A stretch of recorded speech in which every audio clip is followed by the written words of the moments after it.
All right, up top, we have former world champion Nathan Steuer on Is It Prowess, also on the play with a River Pyre Verge, as well as a Swift Spear for 1. I've said I could watch it all day. Still true. As long as that's the art, I'm with you. All right, Concealed Courtyard for Mendez. Hopeless Nightmare. Legally Distinct Goblin Guide. Love that shout. And Steuer really quickly just knew, all right, Torch the Tower, that's what I'm discarding to a Hopeless Nightmare. Got to imagine he had that on his radar before it even happened. All right, well, one Swift Spear deserves another. That is what they say. So true. So true. All right, and just to pass back, you can tell with the open decklist format, Steuer knows his role in this sort of matchup. We see Overlord of the Baelmerk get cast for Mendez, settling in for a grindier game. Notably tapping out. I mean, it's only turn 2. It's 2 mana, but it's a little uncomfortable against 2 Swift Spears on the table. And now the choice is between Sunpearl Kieran and Loran. Definitely both reasonable cards. On turn 3, you can Kieran and cast the Nightmare right away, but we're at a point where Steuer is already really established on the battlefield that Kieran is not going to block very effectively, so you're kind of hoping that you already have something nice in Mendez's hand there. All right, so looks like the Sunpearl Kieran's the get. Overlord to 4. Steuer, turn 3 is where this deck really starts to fire on all cylinders. You can see a ton of value here. Ooh, you can see a ton of monstrous rage going into Swift Spear. It means there's no Corey Steelcutter, so that's something, but it's a ton of damage. All right, so we have 1 and 2 and 3 and 4 and 5 and 6 and 7 of them. Mendez to 10, halfway there. Indeed. Call that the Bon Jovi. Whoa. Oh.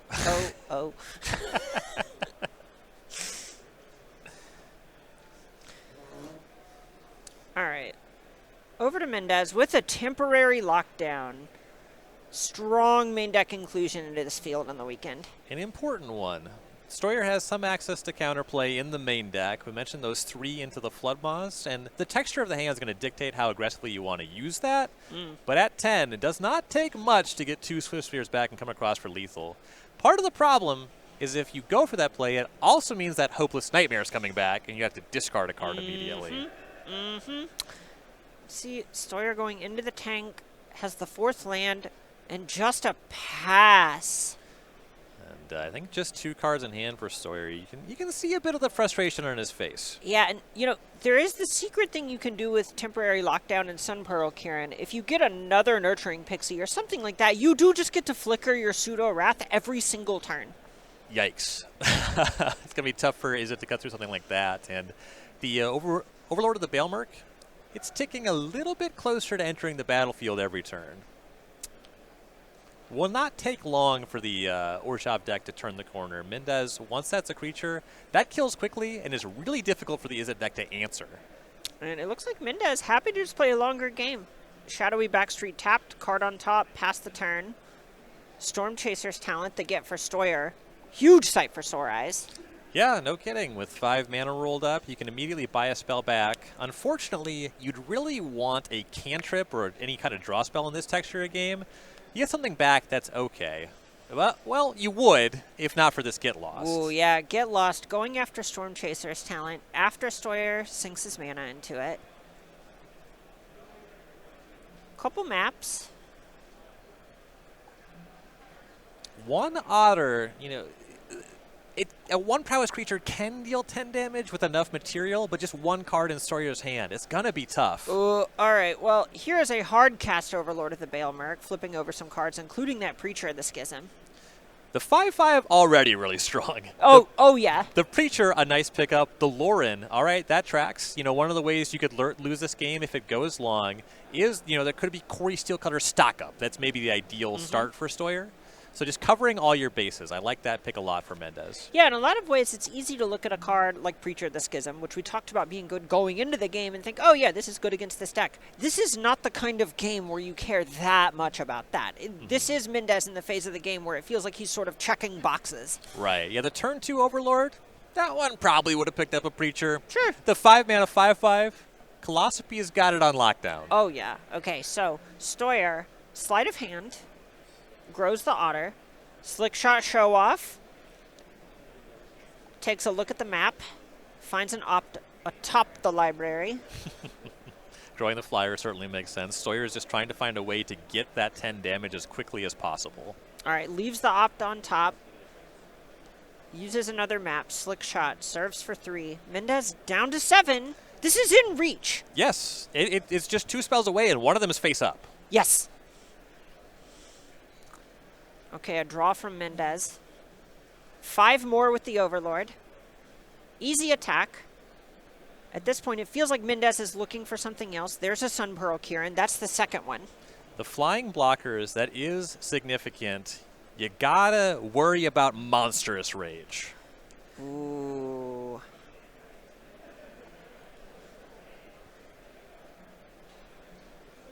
All right, Kieran's the get.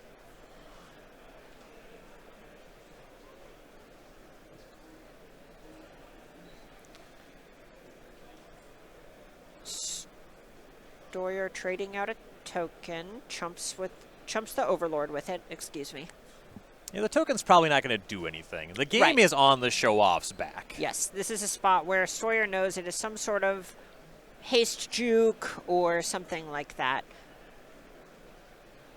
All right, so here's Hopeless Nightmare, or excuse me, the Kieran picks up the temporary lockdown, gives back the Swift Spears, Nightmare comes back, Steuer discards a Shivan Reef, replay the lockdown from Mendez's side, takes the Kieran with it.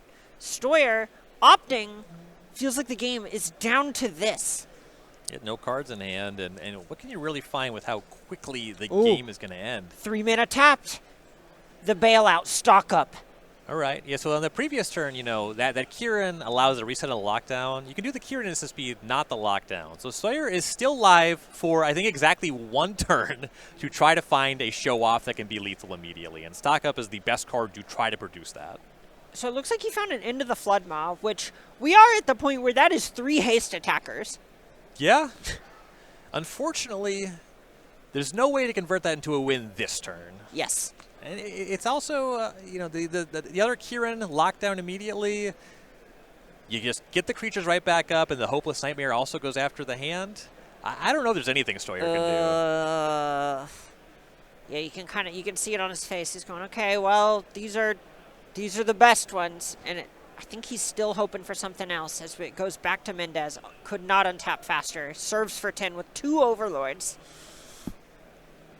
I don't think a lot of game losses involve that sentence. Ooh, Nurturing Pixie off the first one. Sarah Paragon looking to be the get on the second, and that is huge. Wow. Flying Notably, blockers. Giant flying Yes. blocker with kind of a life gain rider if it comes to that. All right, here's another land from Mendez. Kind of an embarrassment of riches in hand, it feels like. You could, an option available, Sarah Paragon, get back Momentum Breaker. Use that right away. Going for the Sun Perculator. There's just a lot of ways for Mendez to sew this up.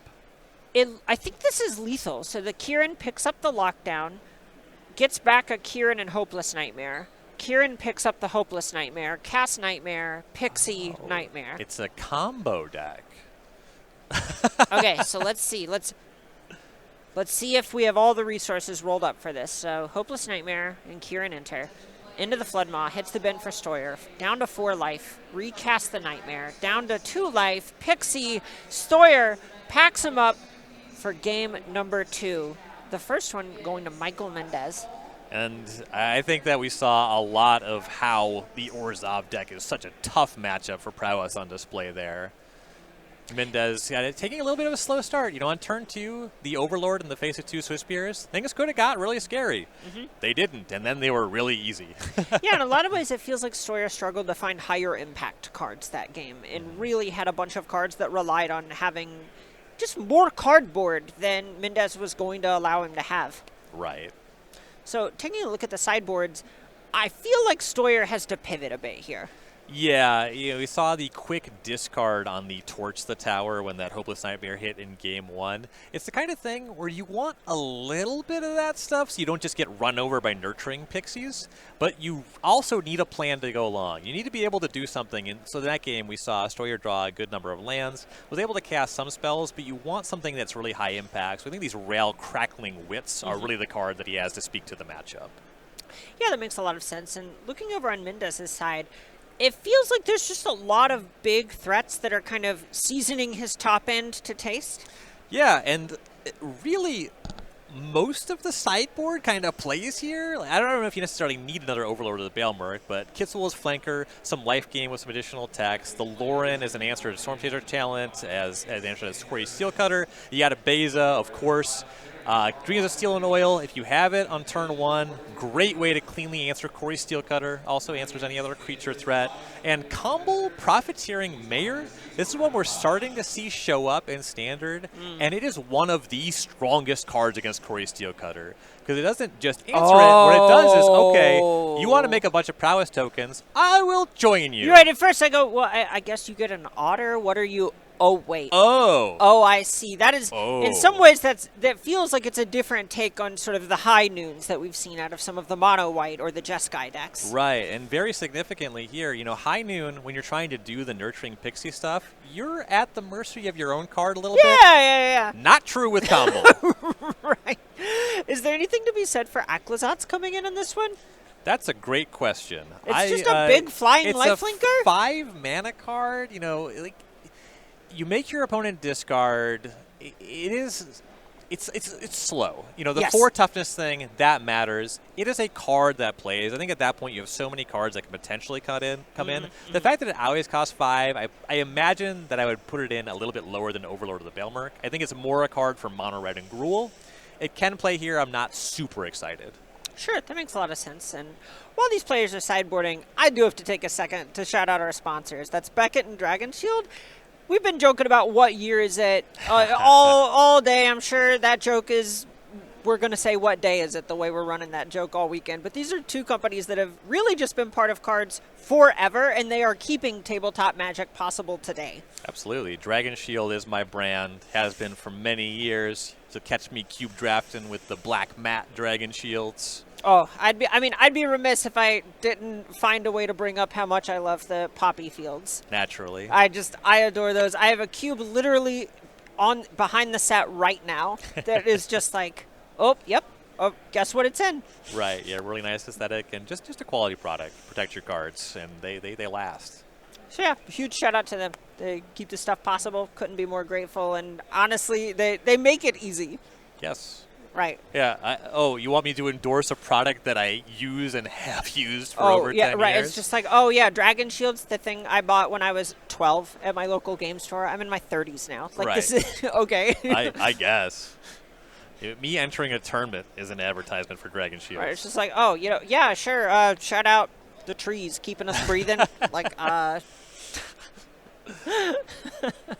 And we see both of these players really looking at their sideboards, each other's sideboards specifically. There's a lot. It feels like there's a sort of cat and mouse into how they want to position themselves in these post-board games. Absolutely. Open decklist tournament, you're going to see Mendez definitely looking over Steuer's list. What is Steuer's unique approach up here? What is he doing with these flex slots? You see the 3 into the Flood Maws. Definitely thinking about, okay, you don't see Rail Crackling Wit in every prowess decklist. So you're starting to wonder, how does this impact my plans? Does that impact my sideboarding?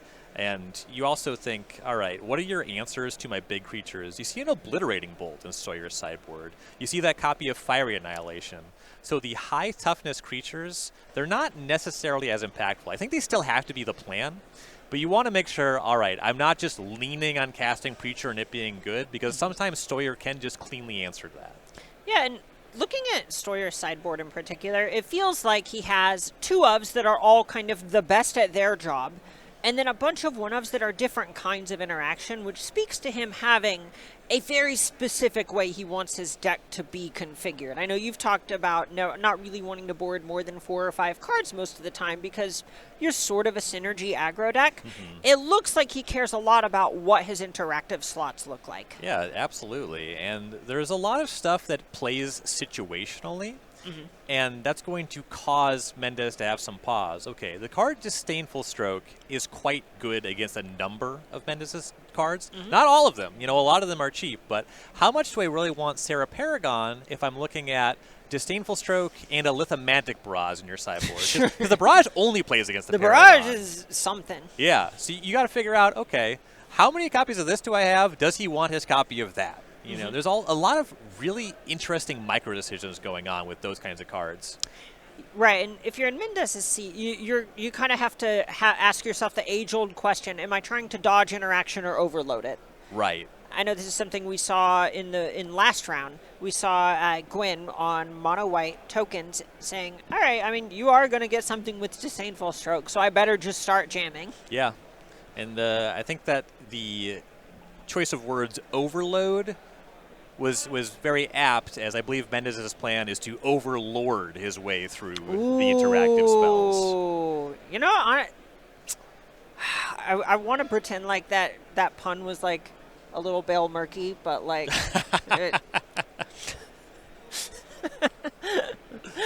All right, players are presented and they're shuffling up for game number 2.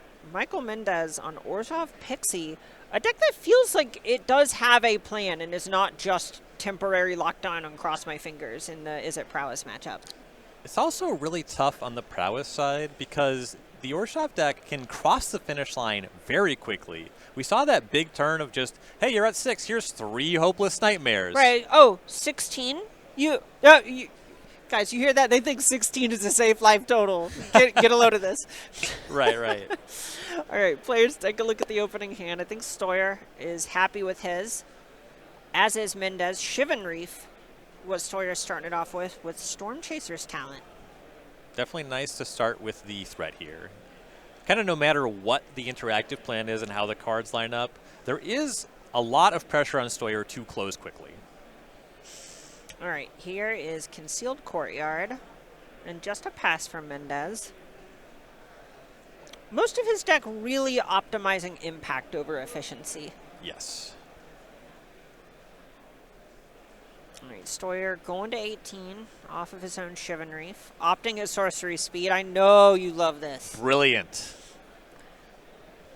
A young master. Are you happier watching Sorcery Speed opts or Spire Bluff Swift Spears on one? I know. It's. Do you like peanut butter or chocolate more? But Can we do both somehow? I gotta go with the Swift Spear on that one, but it is close. all right. Well, speaking of going with both, Steuer adds another Storm Chaser's talent. Serves for 3. And on the play, this is very significant because it means you get a little bit of time to attack with these before you get caught by a temporary lockdown. Okay. Well, Mendez going to try and break a little bit of Steuer's momentum. Enters the race.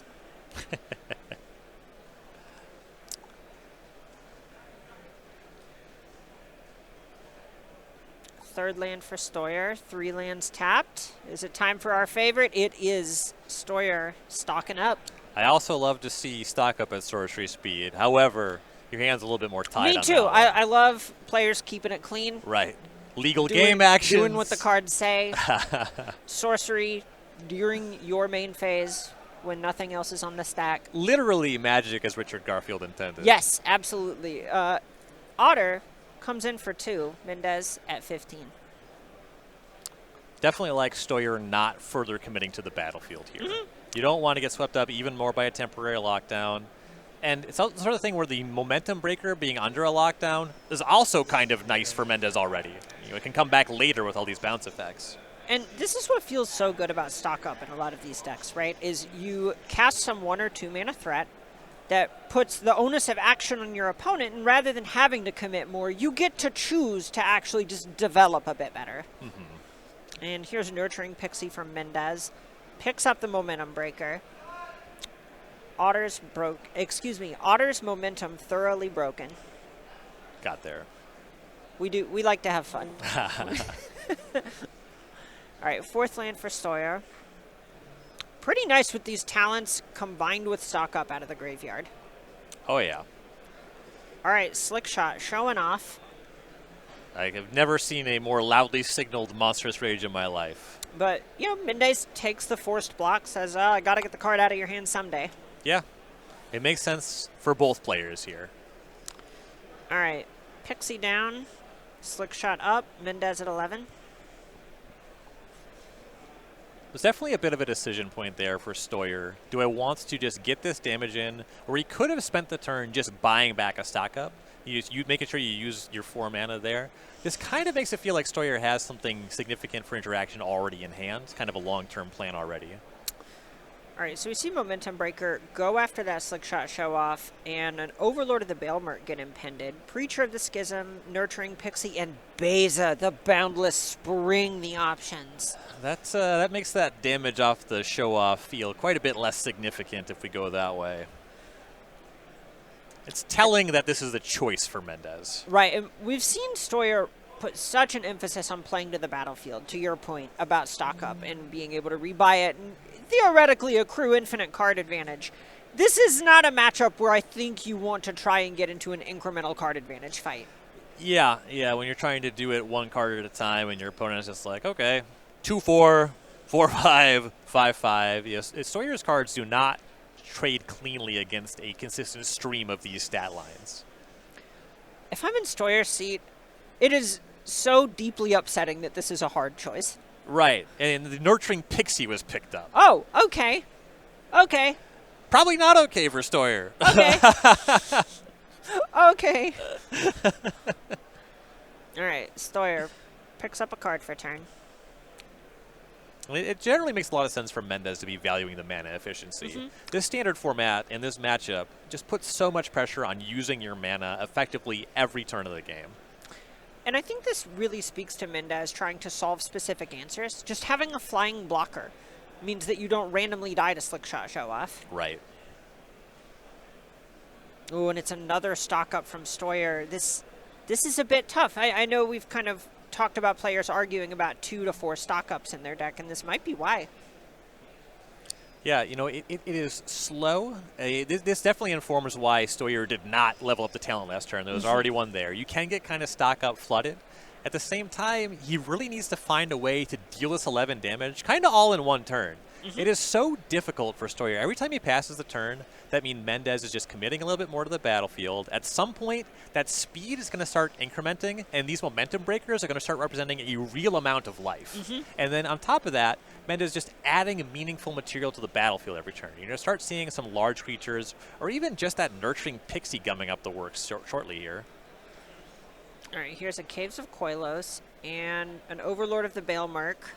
Big Cast dog. the Big Way. That's 5 mana, 4 cards to the yard, none of them creatures. But there's already a Beza hiding out there. A little easier this time. Right. All right, Overlord of the Bailmurk. That is impending. Down to 3. Steuer picks up a card for turn. This is it, friend. This is your turn. You got to do it fast. Can you do it now?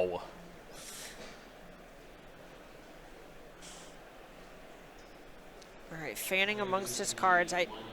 Is that Spell Pierce hiding out? Oof. You know, it's a card that makes sense in some number in the matchup, but we're past the point of its prime. Right, there are a lot of shapes of games where tagging something like Temporary Lockdown is disastrous and game-winning. Yeah. On the spot. Yeah, if we're talking about spell piercing our way out of those early turns when the otters are still in play, sure, yeah. Plays in a big way. Steuer just struggling to find anything that actually deals damage. Has a bunch of ways to sort of do trick shots, a lot of alley-oops, stuff like that. Trick but just shots needs with someone... the slick shots. Ooh, I'm always saying this about it. Thank you. And he just needs someone to run with the ball right now. Right.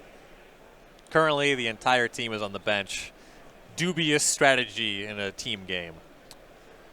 And you can see Steuer sees the writing on the wall at this point and is saying, okay, I do not know what the games that I win from here look like. How do I pull one of them out? Yeah, the first thing Steuer clearly checking, can't win this turn. All right, is there a version of this game where I can win next turn? That's going to be tough. So you have to start figuring out, all right, I need to hold on, because you start looking at these overlords actually really threatening Steuyer's life total. So you need to both stabilize and find a way to cross the finish line. Okay, well, Rao crackling wit. We see Steuer doing what he can to try and be able to hang in a long game. We've seen stock ups, we've seen this Rao, we've seen a bunch of Storm Chaser's talents. Steuer has used most of his mana every turn. Yeah. Here's a roll up for another Otter with prowess.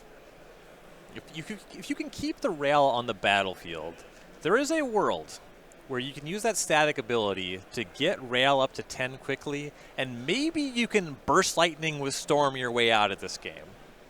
All right, Mendez serves with the Overlord. Nowhere to run in a temporary lockdown. The flips. Preacher the Schism the get. Otter token out of there. I suspect that means the attack was on rail. Yeah, I suspect Steuer wanted the Otter with, what, 4 abilities and not the Otter with 1 abilities? Right.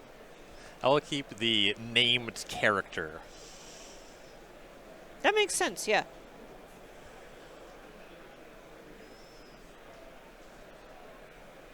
And now at this point, Mendez is saying, okay, I feel ahead, but it is really stressful to play against the prowess deck because it can actually compress so much of a game into individual important turns. You really start asking the question, all right, what does a version of this game that I lose look like? Because it's probably a smaller range of answers. You're like, all right, I just need to avoid this.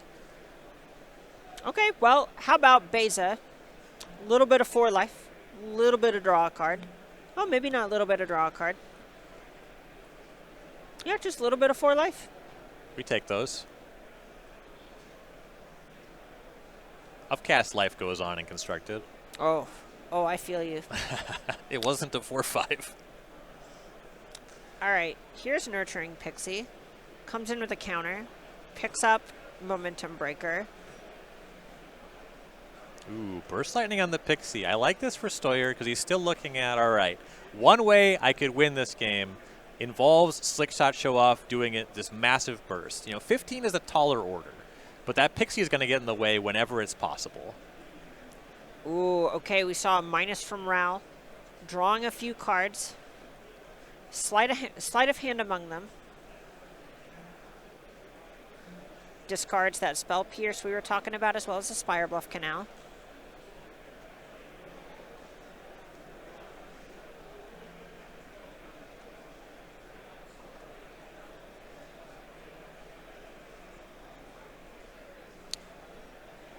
All right, 3 mana. Stock up, counter onto Ral. There's a lot of matchups, certainly in the Is It Mirror match, where you could say a player resolved 3 stock-ups, definitely advantage them. When your opponent is casting Overlord of the Baelmerks, when you're behind on the battlefield, another stock-up here, unfortunately, just a rough sign for Steuer. And we saw 3 lands hit the bottom pretty quickly. I think the other 2 cards were a Cantrip and an Into the Floodmaw. Yeah, we're past that. Yes. We're going to find yourself saying that about more and more cards in the Steuyer's deck.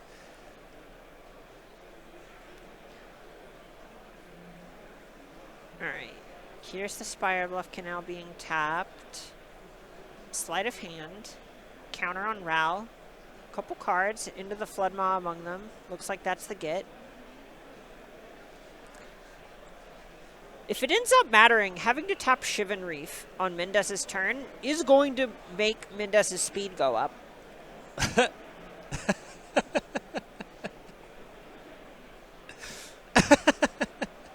That's tough. That is tough. That's a good shout. I mean, don't get me wrong. It feels like Mendez's creatures also might be in the business of... They're going to do more than 1 damage and increment the speed naturally, yeah. Okay, so here's Into the Floodmaw, just its unsummon mode. Counter on Ral, bouncing Overlord of the Baelmerk. Steuer trying to stop this Nurturing Pixie from being rebought. Also just doesn't want to get that, the Overlord trigger in general, it's a bad thing. Fire off your Into the Floodmaws, buy some time. Crank up the rail. All right, we saw those Shivan Reefs get tapped. I believe the speed should go up here. Yeah, just any damage does do it. And look at all these counters on Ral. We're back up. You know, he did have to -3 to card filter, but found ways to get through the turn with the rail intact. And, you know, there was that stock up last turn. It was not immediately impactful, but it found those cards that got through this turn, and now we're getting close to getting it back up to 10.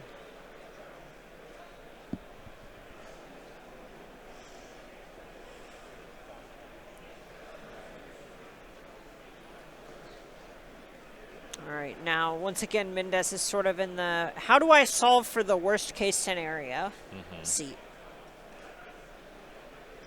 That Overlord, it still needs another turn to fully thaw. You really want to do whatever you can. You know, 15, you're probably not able to cross the finish line and just kill Steuer next turn. So you have to think about managing the rail. Sure. So getting some power on the battlefield is likely a significant part of the objective. I mean, this is a spot where beating a Planeswalker emblem is pretty tough. We've talked a bit about not wanting to get into an incremental advantage fight against Mendez's deck. I kind of think Ral might be able to solo it.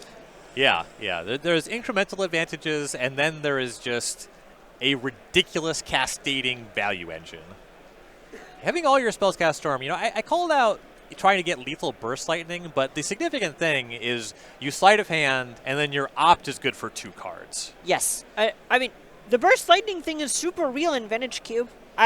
Tell me you have never 1,000-Year Stormed a Bolt for lethal. Oh yeah.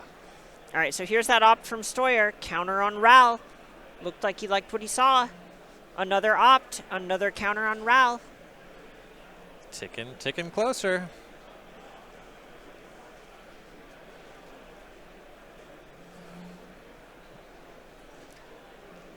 All right, Scry bottom on this opt. Steuer has so much mana.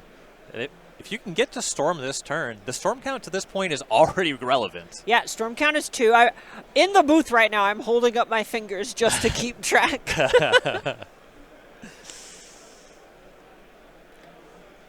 And you can see it on Mendez's face. You've got to feel like this one got away from you somewhere. It's worrying. It's not over, but it is very concerning.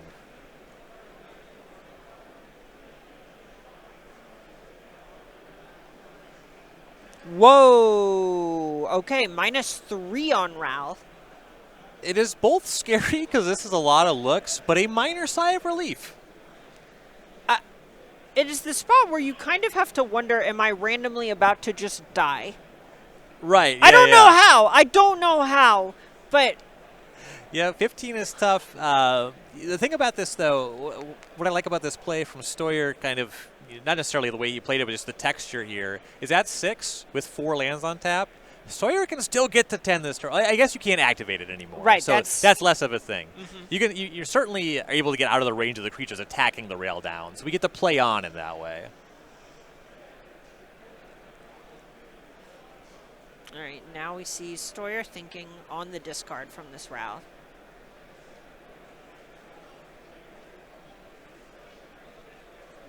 A lot of options in hand. Yeah, not shy on cards here. I think I see a Drake Catcher hiding out, which has got to feel pretty bad in the face of a sort of face-up Momentum Breaker in the opponent's hand. Yeah, the Momentum Breaker, also just creatures that very much outsize the Drake Catcher already. All right, discard Spell Pierce. Was that Corey Steelcutter? Did not get a good look. Kind of makes sense, though. All right, 4 mana. I have a feeling it's a Storm Chaser's talent being leveled up.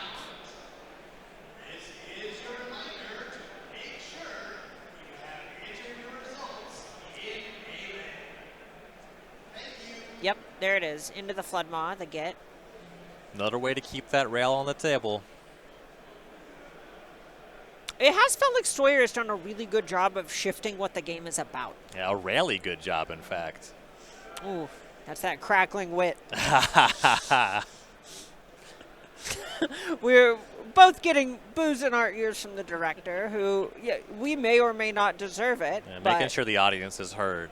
Yeah, right, exactly. I understand, like, we need the people to know that Statler and Waldorf are present. I eat your booze for lunch. Well, it looks like we're about to have 6 Power try and eat Ralph for lunch as Beza and Preacher of the Schism serve with, the most fun version where both players have the same life total. I do both. I always have to double check. And I'm positive I get them both. Okay, yeah? so I do this thing that's good for me, and then I also do this other thing that's good for me, and this is allowed. You're telling me this is allowed.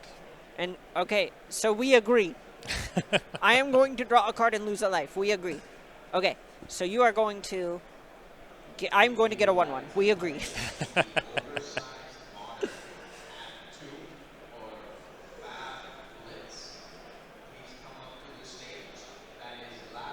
All right, we see life get paid by Chivalry. Opt. Counter on Ral, notably. Yeah, you don't have to use the end of the Flood Moth Rail sticking around anyway, and Steuer has seen so many cards that maybe there's a route to victory that involves just haste creatures at this point. Right, it does not look like the Storm thing is really what he's going for, and I appreciate the discipline, because I think there's a lot of temptation to do the cool thing, but he's not... The cool thing is winning the tournament. Right. The coolest thing. All right, so here's Loran going after the Storm Chaser's talent that still has a level 2 to give. Yeah, it makes sense. It's difficult to imagine Steuer paying 6 and having level 3 in the talent actually be strong. All right, and here's Overlord of the Baelmerk. This almost feels like watching how Legacy Death and Taxes works a bit, where you see a blue-red player kind of waving their hands a bunch and doing a bunch of impressive stuff, and the other person is going 3-mana ETB creature. Yeah, I'm going to use all my mana at sorcery speed. I'm going to have a bunch of stuff in play. Yep. Okay, so this Baelmerk came down, and that means it is able to get back a Pixie, which is a flying blocker. But Steuer is untapping against a tapped-out opponent. Takes the draw, sleight of hand, counter on Ral, finds a Swift Spear and another Storm Chaser's talent. Having a think on that. Really tall order for Swift Spear here. I don't think you can get through 11 toughness on the table. Right, this is the point where if you're in Mendez's seat, you get to shrug and just drop your battlefield in front of the Swift Spear, so even Monstrous Rage won't help. And so many cards are a combination of stress and relief. Starting on sleight of hand means the first spell was not Slick Shot Show Off. Yes, yeah. But it's 2 looks, and there's still a lot of mana. Okay, well, here is that Storm Chaser's talent. Counter on Ral, another Prowess Otter. Steuer cashes in the Ral and finds Slick Shot Show Off, but has too much been invested at this point? Is it possible to kill? All right, so we still have a land drop. So we have access to at least 5, possibly 6 mana. So we have 3, possibly 4 left after our Slick Shot Show Off. That means access to up to 3 or 4 spells. So if you just cast 3 spells, that's plus 6 as a minimum. That's 7. We're halfway there. We need 7 more damage. Monstrous Rage is good for an additional 3, but 5? So I was already counting the show-off's ability. Everything makes sense. Everything makes sense. Okay. Right. So it has to be like 3 of those, like cards in the Burst Lightning Monstrous Rage space. A 4th mana and a 4th spell expands the range of what's possible. All right. Drake Catcher and Mountain, not part of what's possible. Island on the battlefield for Steuer. Here's that show-off. Tapping a blue. The 4th Storm Chaser's talent. All right, so we have a 3-power show-off right now. 3 mana left over. This is the turn, Steuer. Let's see it. All right, Spire Bluff Canal, Monstrous Rage. That's plus 5. Yep. Up to 8.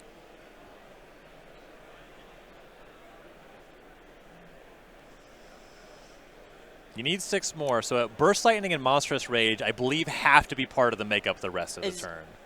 Burst Lightning any spell? Is 6 more? Yes. Okay, so just 1 more of those that can go upstairs.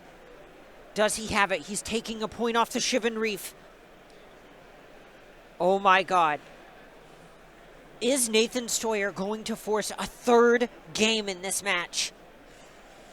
You can tell he's doing the math. It's into the Floodmaw. It's going after an Overlord of the Baelmerk. Slick Shot Show Off, a third trigger, and an attack. Okay. I think we're going to see Mendez at 4. So it's a big attack, and meaningfully, Steuer produced 2 potential blockers. There's a lot of meat on Mendez's side of the table, but I think Steuer at least bought himself another turn, but now that Mendez is untapping with all of this mana, a lot can go wrong here. Right, there's a point. If Mendez just has a couple kill spells, this is lethal. This is 14 power on the table. Yeah. 13 power on the table, excuse me. Happens to be enough, though. Uncomfortable number if you're in Steuer's seat. Right. You really would prefer a 10-ish amount of damage. Yeah. Hey, I didn't kill you, so Be cool. in the interest of fairness, maybe give me another turn. Just, it'd be a pretty big party foul. All right, Momentum Breaker. Steuer could not put Slick Shot Show Off in the graveyard fast enough. He knows there's a Pixie in Mendez's hand. There it is. Momentum Breaker back to hand. Another Breaker. Otter hits the graveyard. 1 blocker left for Steuer. And Mendez, it looks like he's rearranging his creatures for combat.